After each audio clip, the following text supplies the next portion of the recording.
Welcome back to the Titanium Hangar. This is Mike, and today I want to talk to you about a few things, sort of a different type of video, but I want to talk about collector responsibility, being responsible with your collecting habit or addiction, whichever it may be. And I also want to talk about the Deadbeat Loser bidders. This is a sort of a scam on the buyer's behalf. There's also a seller scam, and there's also just people that have been extremely irresponsible, which is why this discussion has to be had, both discussions at the same time. We talk about this and more coming up.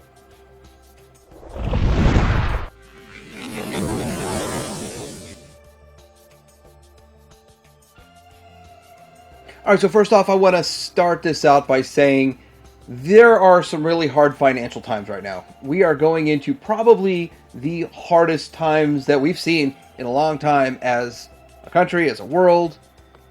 Somehow we magically pulled off a positive quarter in GDP, meaning that it says the economic activity is up, although I don't believe that. I think that's some funny business going on there. We're going into an era of tons of layoffs, really starting with the tech industry, but there's going to be a whole lot more coming in just regular industries everywhere across the board. That's why this is a really good time to understand that we all have to be fiscally responsible with our collecting to not affect our families. And I, for one, am never going to chastise anybody for making good financial decisions for their family, for themselves, for their collection, for their collecting, which gets us into these items like the Eternia. So during the Eternia, I had a lot of people that told me that they could not afford this, and I have to admit that I understand that, and I am going to pat everyone on the back that made a good decision for their family. If you couldn't afford it, you couldn't swing it, well, there are things that you can do. You can get a second job, side job, sell stuff, cut back on other things. There's options out there, but if you can't make it happen, it's better that you just pass on it. Fiscal responsibility. There are a lot of things that I'd like to have that I pass on. I sometimes spend a week, 2 weeks, and try not to buy anything simply because of the fact that I've gone over my budget. And we all have budgets, and they're all different, and they all vary. But with that, I would never chastise anybody for making good decisions. Anybody that does chastise you or anyone else for making a prudent financial decision and passing on something, you got to rethink, what kind of person is that? So I wanted to get that out of the way before we start talking about deadbeat loser bidders, because someone being prudent with their finances, saying, hey, I can't afford that, I'm not even going to bother bidding, is not a deadbeat loser bidder. But the deadbeat loser bidder is the type of person who bids on it knowing they can't pay for it, or is bidding it up fraudulently for whatever reason, and we'll get into all of those reasons. I actually have seen this over the course of 30 years. It took me a while to figure out what was going on, and then I had a couple of friends, well, one very specifically, that deep dove into this with the whole bidder section and showed me what's going on with some of these. Now, I'm going to have a past example that I'm going to show you when it comes to the seller scam part, but when it comes to the buyer part, I want to go into talking about this. So first of all, whatever reason, this cat slayer is absolute catnip for deadbeat loser bidders. I have never seen any item produced and sold on eBay that has been sold and then relisted more times than cat layers. And it's not the same one over and over. It's not the same seller, and I hope it's not the same buyer, but I don't really know. But I have seen this over and over and over while I was watching this during the Eternia funding, and I actually had one of these fall in my lap.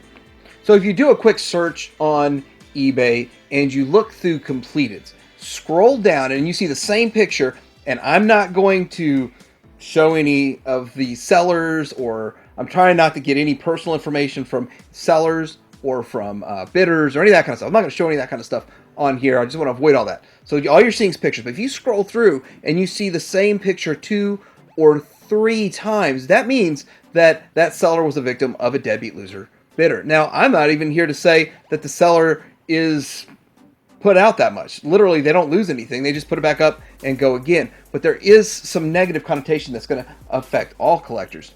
Now look at this. This is the price that we were seeing during the Eternia funding. As you can see, it is about, on average, $500 or $600 less than what they're selling for now. And I have to say that a lot of this has to do with some of these being run up by deadbeat loser bidders not paying for them, And it's a big frustration to all collectors. But one thing is, this is a manipulation of the actual value of an item. You can look at all the numbers of bids that are on there, but it doesn't matter number of bids. If you have one bad seed, bidding it up to $1,200 and not paying for it, you can see that it affects the price. Here's another lot. This is just a lot random. I didn't even bid on it. I just watched it, and I was like, oh, that's funny. It came back up again. It sold for like $125, and then it went through again. The second time it only sold for $100, so I guess you could say that's a win for collectors in a way. But when you think about this, though, how frustrating is this? Number one, all the people that were involved in these auctions that didn't win that bid, and then it goes back up again, are questioning a multitude of things. Did the seller scam me? Is this really a legitimate auction? Is this someone else stealing the picture and putting it up as if it's their auction when it's not? I mean, you could obviously look at that and say, hey, look at through the histories and then look at the seller. Is it the same seller? Those kinds of things. That's another scam I've seen with people copying the image and then saying it's their auction or their item, even though it's a different seller. So other things to look for. But buyers from a collector standpoint get frustrated with this. And a lot of them give up and get frustrated. And it does sell cheaper the second go around, which has its pluses and minuses. So the next thing is, how does this affect you? Let's say you don't shop on eBay at all. If you go out to a Comic-Con, this is a picture of a Comic-Con, and you are in the dealer room and you're trying to get a deal, where do those people get their prices? Do they look it up in the 1990 Lee's Action Figure Toy Review? No, they don't. They get it off eBay, completed listings, or eBay what's for sale right now, or a combination of the two. But what's your bargaining chip? eBay. That's what it always is. That's really the price guide in 2022, 2023. So when stuff you're looking for is ran up to abnormally high levels and not paid for, they can still use that. Hey, look, it's selling for $1,200 when you could probably get one for $8 on eBay. See, this is kind of one of those fallacies that's out there. A lot of people want to hold to the highest price they can find. You really kind of got to find an average of them and know what you're talking about. So next thing I want to talk about seller scams, where they use the deadbeat loser bidder seller scam. So it's the same kind of concept in a way, but it's sellers manipulating the price. So one of the ways that people do this is they will have, let's say they have an man for sale, and there's only 3 for sale. They go make offers on the other 2, don't pay for them, so theirs is the only one on eBay for a while. That is one of the seller scams that I've seen happen. I've seen it happen multiple times, and I assume it's happened to me a couple of times with a couple of the non-paying bidders, whatever. But I haven't had a problem with non-paying bidders in a long time, so it's really not a big deal to me. But I do want to point out that is something that goes on. Price manipulation by these people. So next thing I want to do is share a little bit of story time with you when I tell you this one. So back in the early 2000s, a figure by himself would go for about $40, and then with the staff about $60. That's a kind of the price range.